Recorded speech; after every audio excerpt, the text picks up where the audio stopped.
90 math classes में आपका स्वागत है दोस्तों। आज हम लोग बात करते हैं अध्याय 9, जिसमें हम लोग देखेंगे त्रिकोणमिति का कुछ अनुप्रयोग। इसके साथ साथ हम लोग इसमें देखेंगे त्रिकोणमिति का प्रयोग कहाँ किया जाता है। इसके बाद हम लोग देखेंगे उन्नयन कोण, अवनवन कोण, क्षैतिज रेखा, क्षैतिज तल, ऊर्ध्वाधर रेखा, और जो हमारा होता है वो क्या होता है, किस प्रकार से होता है, इसके बारे में अध्ययन करेंगे। साथ ही साथ हम लोग देखेंगे थियोडोलाइट। इसके बाद हम लोग देखेंगे विश्व की जो सबसे ऊंची चोटी माउंट एवरेस्ट है, उसका नामकरण किनके द्वारा किया गया था, कब किया गया था, इन सब बातों का जानकारी इस वीडियो में हम लोग देखेंगे। तो चलिए हम लोग सबसे पहले बात करते हैं त्रिकोणमिति का प्रयोग। त्रिकोणमिति का प्रयोग दोस्तों, त्रिकोणमिति का प्रयोग कहाँ किया जाता है। जैसे मान लीजिए हमें भवन की ऊंचाई ज्ञात करना है, पेड़ की ऊंचाई ज्ञात करना है, पर्वत की ऊंचाई ज्ञात करना है, या फिर दो टापुओं के बीच की दूरी ज्ञात करना है, दो जो हमारा पर्वत होते हैं उसके बीच की दूरी ज्ञात करना है, मानचित्र पर दो बिंदुओं के बीच की दूरी ज्ञात करना है, उसका ऊंचाई ज्ञात करना है, दो द्वीपों की ऊंचाई ज्ञात करना है। इन सब का जानकारी प्राप्त करने के लिए त्रिकोणमिति का प्रयोग किया जाता है। जैसे हमें भवन की ऊंचाई ज्ञात करना है, भवन की ऊंचाई, मीनार की ऊंचाई, या फिर हम लोग कह सकते हैं भूगोल के क्षेत्र में उसके बाद हम लोग कह सकते हैं द्वीपों की स्थिति मापने में इत्यादि के क्षेत्र में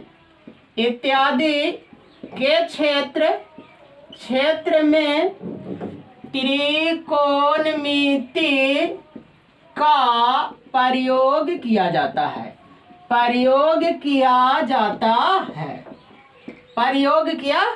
है।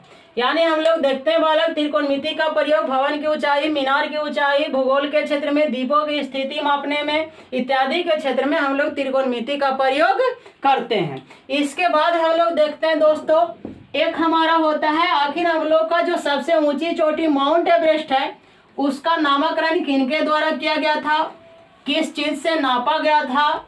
चलिए हम लोग उसके बारे में बात करते हैं। एक होता है बालक थियोडोलाइट।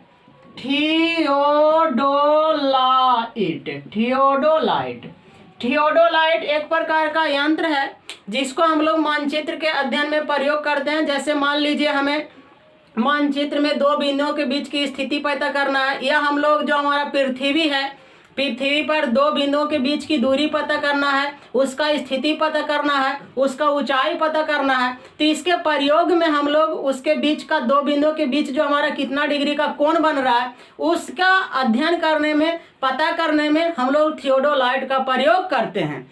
थियोडोलाइट जो हमारा है, थियोडोलाइट का प्रयोग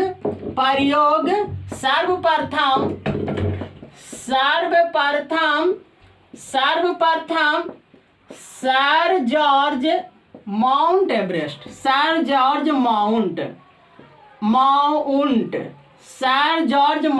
के द्वारा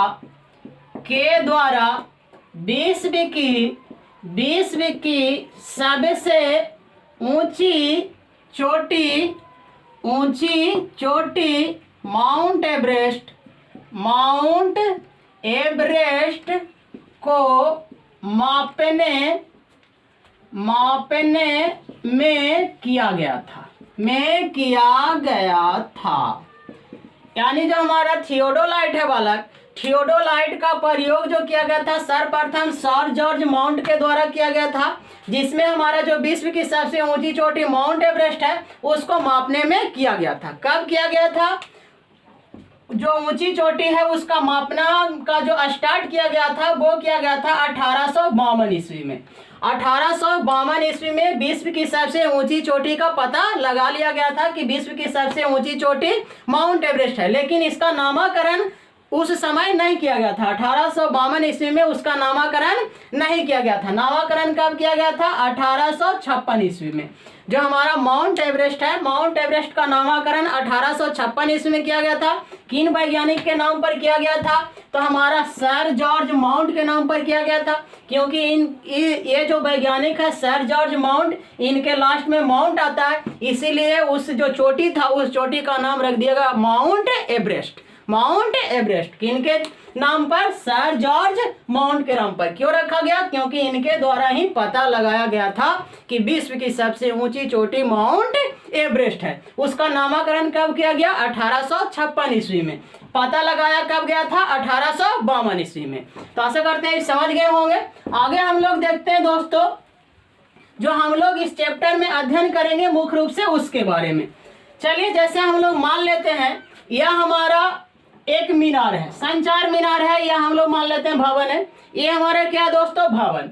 ये हमारा एक पृथ्वी पर स्थित तल है। यहाँ पे हमारा पृथ्वी है, पृथ्वी पर से हमारा क्या दोस्तों? पृथ्वी पर स्थित एक क्षैतिज रेखा है। अब यहाँ पे हमारा कोई व्यक्ति बैठा है। अब यहाँ से इस जो चोटी है यहाँ पे कोई वस्तु को हम लोग रख देते हैं। अब इस जगह से इसको हम लोग देखते हैं। क्या करते हैं बालक? देखते हैं। तो किसी व्यक्ति के नेत्र तथा किसी वस्तु के बीच की दूरी, किसी व्यक्ति के नेत्र तथा वस्तु के बीच की दूरी को हम लोग कहते हैं दृष्टि रेखा। कौन सा रेखा बोलते हैं? दृष्टि रेखा। किसी व्यक्ति के नेत्र तथा वस्तु के बीच की दूरी को बोला जाता है दृष्टि रेखा। इसके बाद ये वाला जो रेखा है पृथ्वी तल के समानांतर है, चूंकि पृथ्वी हमारा ये है और इसी के समानांतर ये खींचा गया है, तो पृथ्वी तल के समानांतर खींचे गए रेखा को हम लोग बोलते हैं क्षैतिज रेखा। क्षैतिज रेखा। पृथ्वी तल के समानांतर खींचे गए रेखा को कौन सा रेखा बोला जाता है? क्षैतिज रेखा। और पृथ्वी तल के लंबवत यानी खड़ा, पृथ्वी तल के लंबवत खींची गई रेखा को हम लोग बोलते हैं ऊर्ध्वाधर रेखा, या हम लोग उसको बोलते हैं लंबवत रेखा। ऊर्ध्वाधर रेखा या हम लोग बोलते हैं लंबवत रेखा। दृष्टि रेखा किसी व्यक्ति के नेत्र तथा वस्तु के बीच की दूरी को बोलते हैं दृष्टि रेखा। क्षैतिज रेखा पृथ्वी तल के समानांतर खींचे गए रेखा को क्षैतिज रेखा। लंबवत रेखा पृथ्वी तल के लंबवत खींचे गए रेखा को हम लोग बोलते हैं लंबवत रेखा। अब हम लोग बात करते हैं दोस्तों उन्नयन कोण। उन्नयन कोण, उन्नयन कोण दृष्टि रेखा तथा क्षैतिज रेखा, दृष्टि रेखा तथा क्षैतिज रेखा के बीच हमारा दो गो कोण बनेगा। दृष्टि रेखा तथा क्षैतिज रेखा जब रहेगा तो उसके बीच हमारा कितना कोण बनेगा? दो गो कोण बनेगा। कभी उन्नयन कोण बनेगा और कभी अवनमन कोण बनेगा। उन्नयन कोण कब बनेगा? जब हमारा देखने वाला व्यक्ति जिस वस्तु को देख रहा है उसके नीचे हो, यानी जिसको हमें देखना है उसका यदि हम नीचे हैं तो उसके बीच जो कोण बनेगा उसको हम लोग बोलेंगे उन्नयन कोण। उसको हम लोग कौन सा कोण बोलेंगे? उन्नयन कोण।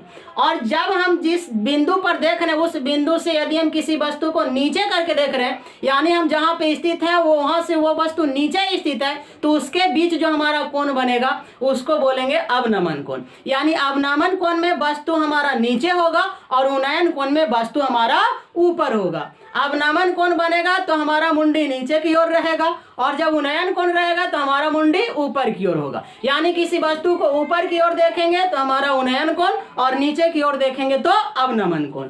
जैसे यहाँ पे मान लीजिए यहाँ से हम लोग ये वस्तु को देख रहा था, यहाँ से वस्तु को देख रहा था कहाँ करके? ऊपर करके। इस प्रकार से देखेगा तो जब यहाँ से वस्तु को ऊपर की ओर करके देख रहा था तो ये जो हमारा कोण बनेगा यानी दृष्टि रेखा और क्षैतिज रेखा के बीच जो हमारा कोण बनेगा इसको बोलेंगे उन्नयन कोण।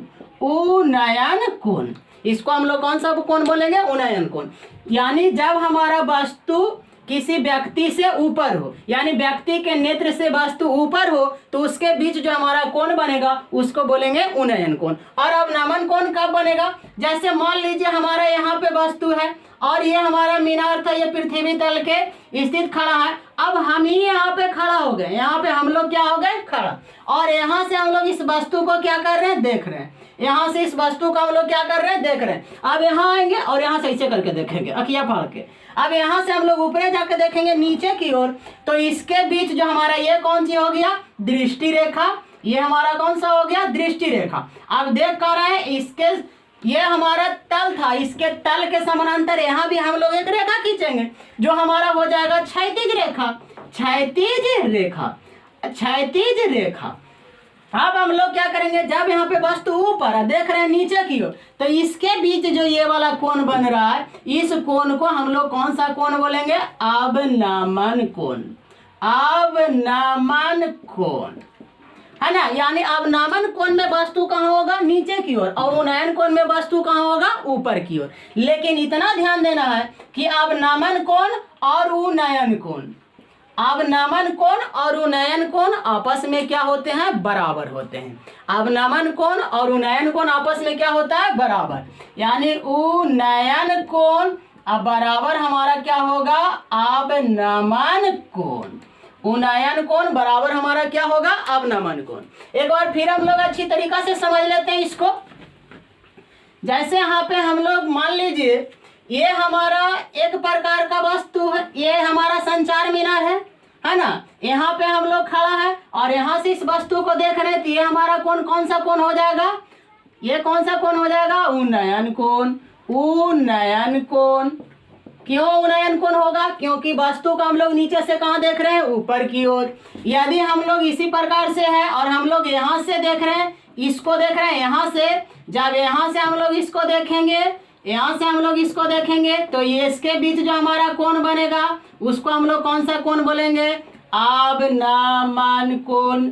अवनमन कोण। और दृष्टि रेखा और वस्तु के बीच जो हमारा कोण बनेगा उसको हम लोग कौन सा कोण बोलेंगे, दृष्टि रेखा। कौन सा रेखा बोलेंगे, दृष्टि रेखा। दृष्टि रेखा बोलेंगे, क्या बोलेंगे हम लोग, दृष्टि रेखा।